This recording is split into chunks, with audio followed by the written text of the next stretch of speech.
Okay, in this session we will write another algorithm to solve a mathematical problem.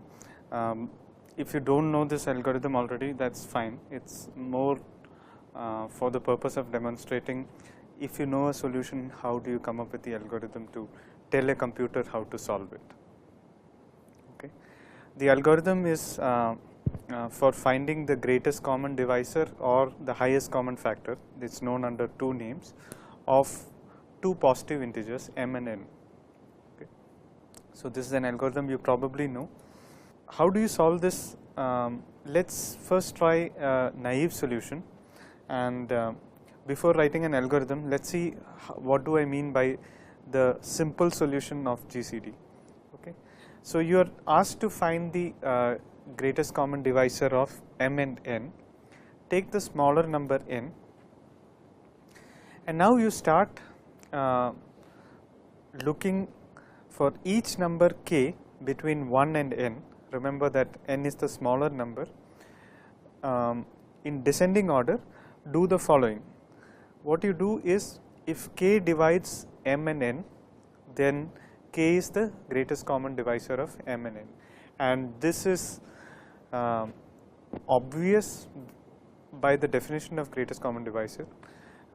If k divides m and n, then it is obviously a divisor of m and n. Also, we are coming in descending order. We start from n and go down to 1.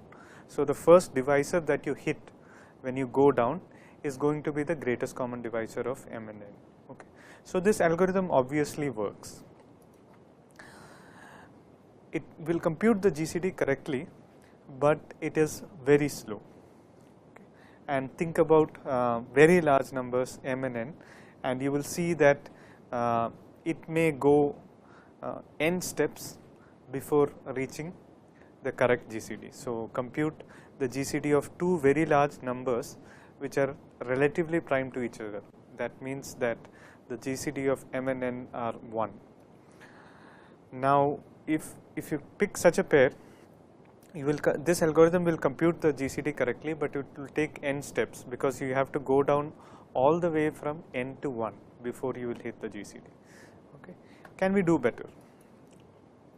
There is a faster way, and it's a very old algorithm. The algorithm is due to Euclid. We will see a slightly modified version of that algorithm. So before we go into Euclid's algorithm for GCD, we will describe what it does, okay, and give you a slight intuition of why it works. So consider the GCD of 8 and 6. Okay. Now you can consider two rods, one of length 8 and another of length 6. Okay.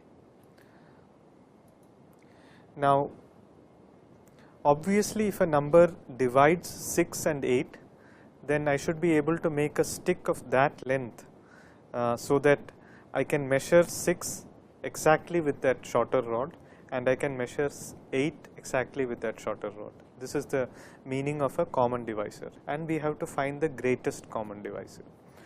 Okay, so first what we will do is we will measure the longer rod using the shorter rod. Now it may not measure the longer rod exactly. For example, in this case, 6 does not measure 8 exactly. Okay, there will be a small piece of length 2 left over. So take that remainder, and now repeat the process. Now 2 has become the shorter rod and 6 has become the longer rod. Okay. Now see if 2 measures 6 exactly. It does. Okay. So you are done, and then you can say that 2 is the GCD of 8 and 6. Okay. The reason why this works is by the nature of this algorithm, it is clear that 2 divides 6, because that's why we stopped the algorithm, and also we know that 8 is basically 6 plus 2, so it is obviously a multiple of 2. Okay, so it is a common divisor, and with a slightly more elaborate argument, we can argue that it is the greatest common divisor. Okay. So this is an algorithm which is essentially due to Euclid. So it was known for at least 2000 years. Let us pick a slightly more elaborate example. Let's say we want to find the GCD of 102 and 21. Okay. The process of taking remainder is what is known as the modulo operator in mathematics. So 102 modulo 21 is the remainder of integer division of 102 by 21. Okay. So the remainder of when you divide 102 by 21 is 18. Okay. So that's the shorter rod for the next stage. Now 21 mod 18 is 3. Okay, and that becomes the rod for the next stage, the shorter rod for the next stage, and 18 mod 3 is 0. That's when you stop the algorithm. So when the modulo operator gives you 0 result, that means that the shorter number exactly divides the larger number. That means that the shorter number is a divisor of the larger number. Okay, and you stop the algorithm. Now you say that GCD of 102 and 21 is 3. Okay. So this is a slight modification of the classical Euclids method for GCD, and so it is based on the following simple fact which we have described, and you can prove this mathematically as well. So suppose you take two positive numbers a and b, where a is the larger number, then GCD of a and b is the same as GCD of b and the remainder when you divide a by b. Okay, so it is written by the equation GCD of AB is GCD of B comma A modulo B. Okay, the modulo operator is represented as the percentage sign because this is the convention that we will use in C. And this equation can be seen by our previous slide. A was the bigger rod, B was the shorter rod. This was the first stage. The second stage was when B is the shorter rod, and the shorter rod for the next stage is given by the modulo operator. Okay. To prove this, you can start by considering the division of A by B and writing A as B times Q plus R, but we will not go into the proof. From elementary properties of natural numbers, it is possible to prove that Euclid's method correctly computes the GCD. Okay. Right now we will move into how do we write the GCD algorithm in the form of an input. Okay. So here is a slightly abbreviated picture. I have skipped the start state, but the start state is there. Let's focus on what happens during the algorithm. Okay, you have two numbers A and B. Okay, the first thing to ensure is that A is the larger number. Okay, the reason we do that is that if A is the larger number, then the modulo operator is properly defined. Okay. So if A is the larger number, then we are fine. We can go into the GCD algorithm. If A is not the larger number, you merely swap A and B, so that whatever is the larger number, you call it A. Okay. So exchange A and B means that you say that the value of A is stored in a temporary variable, then the value of B is stored in A, and then the value of B is stored in T. The value of T is stored in B. Okay. So here is a way to exchange the values of A and B. So ensure at first that A is the larger number. Once you do that, you get into the code for the proper Euclidean GCD. First you test whether B is 0. If B is 0, then there is nothing to do. A is the GCD of A and B. GCD of 4 comma 0 is 4, GCD of 8 comma 0 is 8, and so on. Okay. So if the smaller number is 0, then there is nothing to do in the algorithm is over, and you say that print A. If B is not 0, then we do the Euclidean equation. Okay.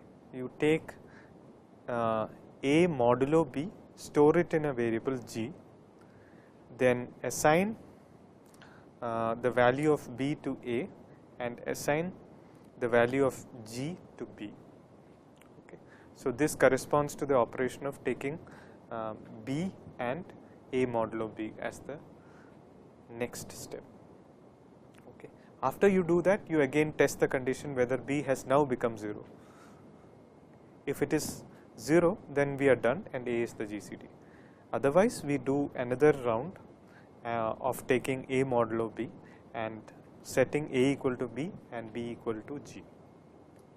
Okay. So, A, B and G are what are known as variables, and variables are used in programming to store exactly one value at a time. Okay. So, at any particular time it will have one value, then after the execution of another instruction it will have a new value and so on. Okay. Now, for the purposes of describing an algorithm, imagine that the variable is a box and it is the name of a box, and the value is stored inside the box. For example, A, B and G are the variables that we have used in the program, and they are the names for these integer boxes. So, if we are computing, let us say, the GCD of 5 and 3, then you might start with A equal to 5 and B equal to 3. The second operation that we have used in the code is the assignment operation. So, this is what an example of the assignment operator, and when we do an assignment, what we mean is that you take the left variable, which is G in this case, and assign it the value of what is the expression on the right hand side, which is A modulo B. Okay. So, assignment A equal to B replaces whatever is stored in A by what is stored in B. Okay. So, take the right hand side, take the value of that and put it into the variable that the left hand side represents.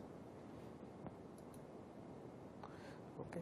For example, if A was 5 and B is 3, after A equal to B, you would take the value of B and put it in A. So, A will now become 3 and B will remain 3. Another small thing that we have used in the code is sequential assignment. So, if you write a bunch of statements one after the other, let us say separated by semicolons, then this means that the instructions are to be executed one after the other in sequence. So, first you do G equal to A modulo B, then you do A equal to B, and after that you do B equal to G. Okay. So, initially let us say that A is 10 and B is 6, G is undefined. After you run the statement G equal to A modulo B, you take 10 modulo 6, you will have 4, and then A equal to B, the value of B will be stored in A, so A becomes 6, and then B equal to G, the value of G will be stored in B, so B will become 4. Now, let us just dry run the program or the algorithm and see how it computes the GCD of two numbers. Okay. So, I will denote the currently executing statement with an icon, and I will call this the program counter. So, this is at any point it is the next step to be executed. Initially it is at the beginning of the code where you take the input, and we will have 3 variables which will represent the current state of a program. Okay. So, suppose you want to compute the GCD of 8 and 6. Okay. So, you have A equal to 8, B equal to 6, you know that A is greater than B, so you proceed.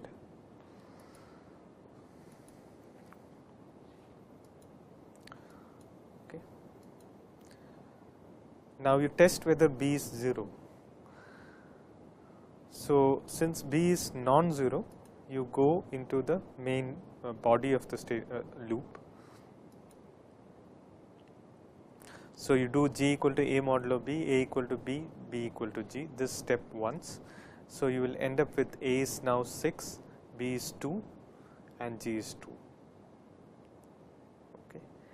You again come back to the decision and test whether B is 0 or not. B is not 0. So, you go back into the body of the loop again. So, you have G to be A modulo B. So, 6 modulo 2 should be 0, and then you do A equal to B and B equal to G, you will have A equal to 2, B equal to 0 and G equal to 0. At this point B is now 0, so you say that A is actually the GCD of 3 numbers, of the numbers 8 and 6. Okay. So you can ensure that it computes the GCD correctly.